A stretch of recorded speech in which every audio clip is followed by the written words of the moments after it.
today's tutorial, we're looking at piped soap roses, and the principle behind these is we're looking at creating a batter that is relatively slow moving because you want the maximum amount of time to be able to use the batter that you've got without it setting up too hard.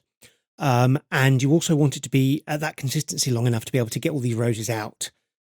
So in my little jar here, I have got lard, olive oil, coconut oil and avocado oil. And it's more olive oil than it is lard, more lard than coconut oil and more coconut oil than avocado oil. This is not my recipe, so I can't give you the exact proportions, but it's one I enjoy using. And I've also added into there a little bit of Kale and Clen, a little bit of coconut milk powder. And I've added those two in because they will help help speed this up. However, I like this recipe because it is a slow moving recipe. I can make it either in the morning, and then towards the kind of afternoon, evening time, I can go back and I can start to pipe with it because it has set up because it is that slow moving. Or even better, I can make it lasting at night and I can get up the next day on a Saturday or Sunday and start piping with it. So that's why I really like this slow moving recipe. So here we go, and we're going to make our lye solution up. Now I master batch my lye solution. I master batch at a 1-to-1 ratio of lye to water, which means I can vary the amount of water or other liquids that I add to my soap. And I can use the same master batch solution. So I find that a far easier way of master batching lye. But it's really important that if you do that, you keep it in a sealed container with a lid on it, as lye will attract water, and therefore your lye solution will become weaker over time if you leave it open to the elements, and therefore you won't be putting enough lye into your soap and it will get softer. And whilst you won't be lye heavy, you will have a soap that will take longer to cure because you've got more water in there. I'm going to get my micas prepared now, and the one thing I do like to do with my micas is actually get them dispersed. Now, I'm using fluorescent micas in this colorant, and whilst I'm going to knock that back with some white so it's less kind of neon in the final pinks that I've got going on here, what I want to be able to do is make sure that those neon pigments, as you can see here, they are very strong. That's actually a neon red. They are really strong, and they can also cause streaking in the final soap where they don't disperse properly. So I find it really important to actually disperse my micas properly using this method. Now on the screen you'll see there's a piece of glass, which is basically from a frame, from a picture frame that I no longer wanted, but I kept the glass. And I put my micas onto that glass plate, and I use a lightweight oil. Now that could be olive oil, it could be hemp seed oil, it could be apricot kernel oil, anything that's lightweight, and you can actually do this with your batch oils if you want, but any additional oils you use will obviously add to your super fat. And using a palette knife, I'm basically going to, using the technical term, smush the mica powder against the glass plate and into the oil. And as you smear it across the surface of the plate, you'll be able to see any particles of that mica that is not dispersing properly, and you can actually, again, smush them into the glass. I prefer to use a glass rather than an acrylic because, again, some of these particles can be quite big, and I don't find I can get quite as nice a purchase onto the acrylic as I can with the glass. And also because I'm using a metal palette knife, sometimes the scraping of that against the acrylic can either pull pieces of plastic up into your mica, or you can create grooves in your acrylic that then the mica sticks into. So I'd always go with a piece of glass for this one. This is your reminder to subscribe to the channel and like this video. Now, let's get on with the next step. So we're on to making the soap here. My lye has cooled down sufficiently. I do find with a master batch, you do get a little bit of warmth come out of it, but it's fine. And we're just going to blitz this very, very quickly until we get a nice emulsion. Now, what a lot of people will do is they will stick blend their batter for piping until they get a thick trace, and then they'll try and work really quickly with it. And it sets up, and sometimes you just don't get to use all of your piping. I use this slow trace recipe, and yes, it does take hours to set up. This is not something this is not a recipe you're going to use if you want to use it immediately. However, it is one of those that if you want a long working pipeable consistency that you can do intricate things with, this is the great way of doing it by using that slow trace recipe. So I'm blending this up and I want to get to an emulsion and a thin trace. I'm going to divide it between my two colours and I'm then going to let it set up. And then what I've got here, I'm just going to show you very quickly, hopefully nice and up close. Can you see the bell of the blender there? I have got a nice coverage. It's nice and homogeneous. There is no separation on the bell of the blender.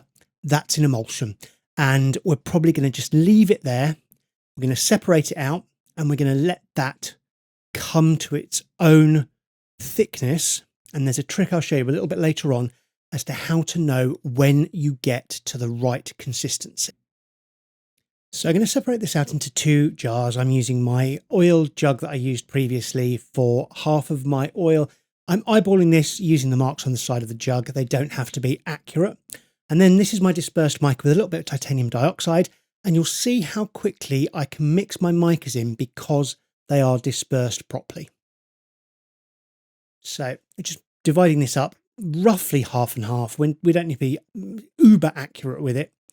And I quite like these glass graduated jugs because they've got the markings on the side. When you do come to kind of split things down into equal proportions, you can do it a lot better by eye when you've got markings on the side that you can see through the glass. A lot of people say you shouldn't soak with glass. This is Pyrex, so they're chemical glassware from a chemical supply store. They are designed to be used with acids and bases, so they're going to be absolutely fine. A base will eat glass away at around about 0.01 millimeters a year if left in a glass full time. So I think we will be safe for a few years with these. And you can see here how that pink has just really stirred in. We're getting no streaking. I'll even use titanium dioxide with the same technique of grinding it into the glass to give it that smoothness so I don't get any streaking. And again, this pink here is the one that I mixed up on the plate. It was the first one I mixed. I popped it in this little jar here. And again, even when it's been sitting around, it's just really nice consistency. It's going to give you a really nice colour, vibrant colour in there because of the neons. We'll scrape as much of that out as we can and give that a good stir. And look how quickly that just coloured the batter. I'm not having to stick blend it in. I'm not having to do any of that additional work. We just get some really nice colour out of it. So around about 2 hours later, we get to this kind of consistency. We're at a medium trace. This is a very slow moving recipe and it does take a while to set up, and these are going to need a few days to really dry out before I can use them properly. But this is not the right consistency yet for using for piping. And so we're going to look at this piping and see I'm scraping it on the side of the jar and it's just flowing down. That's still not the right consistency. What I want to happen is when I scrape it off on the side, it stays where it is. And then you know that it is the right consistency to use for piping. And we're back the next day and we're going to use a rose nail. We're going to use a rose tip that's in the piping bag, a disposable piping bag. And as you see, if we scrape off on the side of the jar, that's not moving very far at all. So your rose tip is going to go into a coupler, or you can put it straight into the bag. I'm using couplers here because I find it a little bit easier. And to fill the bag up, what you're going to do is take a glollop or a globule of your soap batter, pop into the bag and then scrape it off against your finger. This is a technique I picked up when I was decorating cakes. So basically, you're just scraping it off against your finger and allow it to slide down the bag. And if you've got the right consistency, it won't flow out at the end. It'll just stay where you need it. And then what you can do is you can fold your bag back up and grab yourself a scraper or a credit card or something that's got a firmness to it. You're going to lay the bag flat. Then what you're going to do is use your scraper on the bag just to scrape down the piping in the bag, and then you're not wasting any at the top and you'll get it all down into the place that you need it without too much hassle. So that's a really neat trick if you just want to get all of your piping down to the bottom of the bag. And so we're filling up the other colour here, and I'm just scraping out the last of the colour that I need from the bottom of this. And as you can see, I've just laid my piping bag down. It's not going anywhere. It's not flowing out. We've got this really beautiful consistency. And don't forget that if you're ever using titanium dioxide in your batter, that is going to speed up trace, and it's going to speed up the saponification process and the thickening. So whatever you're putting titanium dioxide into, you're going to want to use first, because that's going to thicken quicker than the batter you don't use the titanium dioxide in. Hence what you can see here. So now that I've filled my bag up, we're going to go in with our bread dough scraper. You can pick these up from cooking shops and things like that. And they work really well for doing this with. I wouldn't use a metal one, always go for plastic, otherwise it'll rip the bag. But you can use a credit card. And I've got a credit card here that I'm just going to scrape this bag down with to show you that it doesn't have to be an expensive piece of equipment. It just needs to be a card or something along those lines. So once we've got our bag ready, you're going to place it in between your thumb and your finger, just like that, and give it a twist. So you're starting to push everything down very gently. And I like to wrap it around my first finger just to keep everything secure. And then you're going to give it a turn until everything just starts coming out very gently at the tip end here. Okay, and that's just a very, very gentle squeeze, and you can see it coming out. And there we have our tip ready to go. So I'm going to pause the video just here and show you this this tip. And I'll put a little diagram up on the screen so you can see exactly what I'm talking about. But essentially your rose tip is going to have a thick end and a thin end. The thick end of your rose tip is always going to be at the bottom, and that's going to create the bottom of each petal. And the thin top is always going to create the kind of top of the rose. And regardless of whether you've got a straight version or an S-shaped version, you're always going to have the thin side at the top and the thick side at the bottom when you're making roses. So on the rose nail, I'm going to pop a little bit of my batter, and I'm going to stick a piece of baking parchment to it, just like that. And you're going to add 2 kind of lumps or cones. You're just going to get some soap onto the nail that you can build the rest of your rose around. So the first one can be messy. The second one, what you want to try and do is make a nice tight cone. This is the center of your rose. And then you're going to do in 3s little kind of very subtle arches up and down. And you're going to continue that around the rose, building it up further and further. Now, if you stop at this point, I'm going to stop here. You're making kind of a little rosebud. And you're always going to want kind of separate rose sizes that are going to fit into your mold. So I'm just lifting it off here with a pair of flower scissors. And all of the equipment that I'm using here is available from Amazon or cake decorating supply shops, depending on where you live. So again, I'm going to do a second one here for you, just to kind of see how it all works. And again, when you're doing this, it's kind of like rubbing your head and scratching your stomach. So you're turning the rose nail, as you can see, I'm spinning it round just using the fingers of one hand, whilst I'm then piping with the other hand. So again, that first one is going to be nice and tight. That's the center of the rose. We're going to do 3 little petals around this one. So there's 1 there, and again, a little bit slower. And 2. So you always want to try and work in odd numbers around your flower. Natural flowers grow with odd numbers of petals. So if you can keep to odd petal numbers and have the middle of one petal sitting on the edge of the one previously, you'll always get a really nice looking rose that will look natural and real. And as you can see, I'm getting some really nice kind of petal edges on this one. They're just kind of falling out and just looking absolutely beautiful. The trick with roses is as you move around the rose, you really want the top of the piping tip to kind of splay out a little bit. But soap is a little bit of a fickle mistress. And therefore, you probably just want to keep all of your petals slightly upright.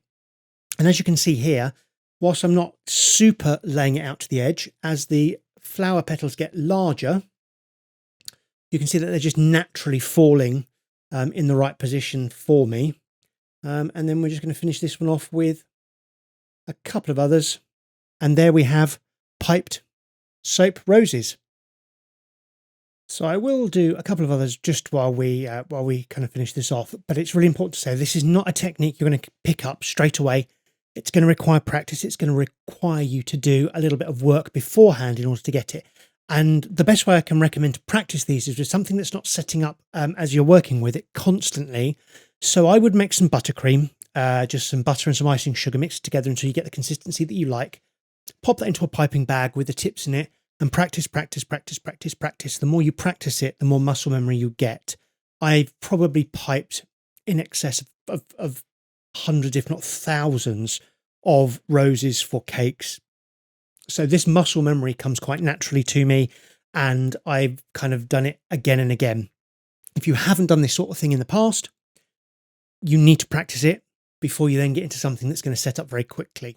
And it's really kind of one of those things is you just kind of keep going with it and keep doing it, and it will come and you'll get some really fantastic, real looking roses out of it. Now, if this has been really useful to you, that's fantastic.